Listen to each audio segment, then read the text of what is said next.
Hello everyone, आज हम discuss करेंगे आपराधिक मानववाद और हत्या में क्या अंतर है। क्योंकि ये दो टॉपिक हमेशा से सभी के लिए परेशानी वाली टॉपिक बन के रहे हैं, क्योंकि इन दो टॉपिकों में अंतर करना बहुत ही डिफ़िकल्ट है। तो आज हम इन्हीं दो टॉपिकों के बारे में डिस्कस करेंगे जो आईपीसी 1860 के सेक्शन 299 और 300 में परिभाषित किए गए हैं। तो आइए देखते हैं आपराधिक मानववाद क्या है। आपराधिक मानववाद आईपीसी के सेक्शन 299 में परिभाषित किया गया है, जिसके अनुसार कोई मृत्यु कारित करने के आशय से या शारीरिक क्षति करने के आशय से यह संभाव्य जानते हुए या ज्ञान में रखते हुए कोई ऐसा कृत्य करता है जिससे मृत्यु कारित हो जाती है, तो वह आपराधिक मानववाद का दोषी होता है।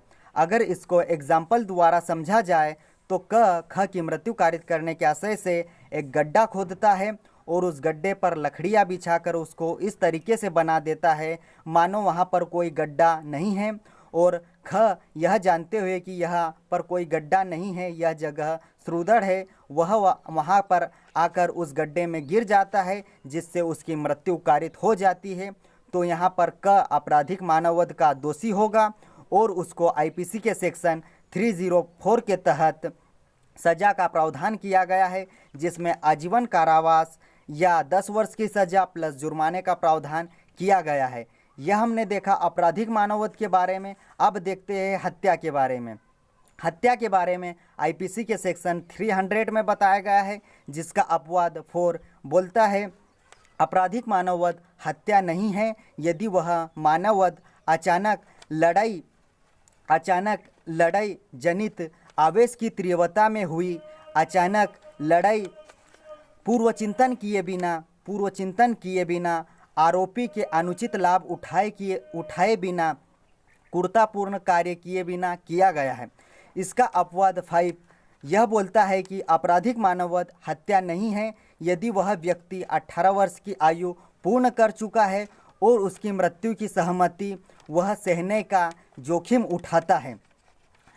अब आपराधिक मानववाद और हत्या में अंतर जानने के लिए 5 बातों को ध्यान में रखना बहुत आवश्यक है, क्योंकि इन 5 बातों द्वारा ही उनमें अंतर देखा जाता है कि कौन आपराधिक मानववाद है और कौन सी हत्या है। तो आइए देखते हैं वह 5 बातें या 5 टॉपिक है क्या। तो पहला आता है उकसाना या किसी व्यक्ति को उकसाया जाना। जब दो व्यक्तियों में झगड़ा होता है, मान लो क और ख में झगड़ा होता है और ख उसको इस तरीके से उकसाता है कि क उसकी मृत्यु कारित कर दे और क उसकी मृत्यु कारित कर देता है, तो यहाँ पर क आपराधिक मानववाद का दोषी होगा। और अगर वह ऐसा नहीं करता है तो यहाँ पर आपराधिक मानववाद नहीं होगा। अब दूसरा पॉइंट आता है सेल्फ डिफेंस में।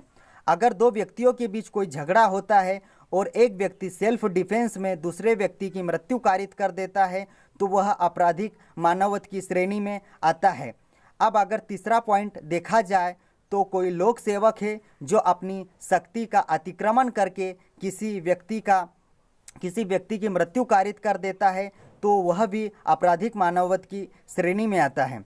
अब फोर्थ पॉइंट अगर देखा जाए तो अचानक झगड़ा या अचानक लड़ाई। जब दो व्यक्तियों के बीच अचानक झगड़ा या लड़ाई होती है जिनमें वह पहले से कोई प्लानिंग नहीं करते हैं कि इसकी मृत्यु कारित करना है, वह अचानक ही झगड़ा हो जाता है और झगड़े में किसी एक व्यक्ति की मृत्यु कारित हो जाती है, तो वहाँ पर भी वह आपराधिक मानववाद की श्रेणी में आता है।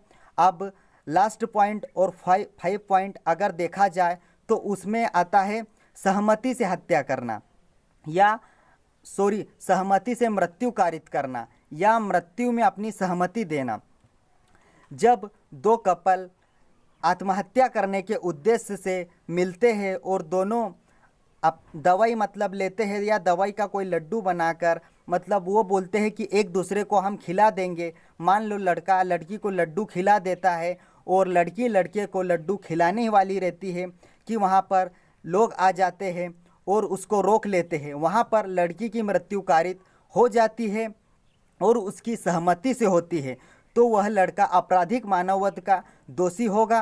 तो दोस्तों, आज हमने आपराधिक मानववाद और हत्या के बारे में देखा।